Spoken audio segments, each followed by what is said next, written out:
சீக்கிரம் பண்ணி எடுத்துருவாங்க. உனக்கு சீக்கிரம் உடனே சப்பாத்தி குருமா வேணும்னா நான் சோம்பேறி குருமா தான் பண்ண போகிறேன், ஓகேவா? சோம்பேறி குருமாவா? அது எப்படி? சோம்பேறி குருமானா எல்லா காயும் வெட்டி குக்கரில் போட்டு வேக வச்சு அப்படியே கொடுக்கறது தான். வதக்கவும் மாட்டேன், உருளைக்கிழங்கு அவிச்சியும் சேர்க்க மாட்டேன்.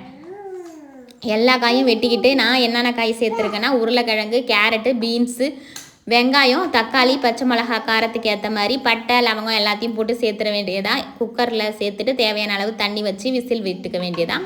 நமக்கு தேவைன்னா மசிச்சு விட்டுக்க வேண்டியதான், இல்லைன்னா அப்படியே வச்சுக்க வேண்டியதான். தேங்காயும் பெருஞ்சீரகமும் அரைச்சி ஊற்றுக்க வேண்டியதான். தாளிப்பு கூட நம்மளுக்கு பிடிச்சா தாளிச்சிக்க வேண்டியதான், இல்லைன்னா அப்படியே வச்சுக்க வேண்டியதான். இதுக்கு தேங்காயும் பெருஞ்சீரகத்துக்கும் பதில் கடல மாவு சேர்த்துக்கிட்டா இன்னும் கொஞ்சம் கெட்டியாக இருக்கும். குருமா சூப்பராக இருக்கும். குருமா, சப்பாத்தி, பூரி எல்லாம் ரெடி ஆயிடுச்சு. சாப்பிட்டு பார்த்துட்டு எப்படி இருக்குதுன்னு சொல்லுங்கள்.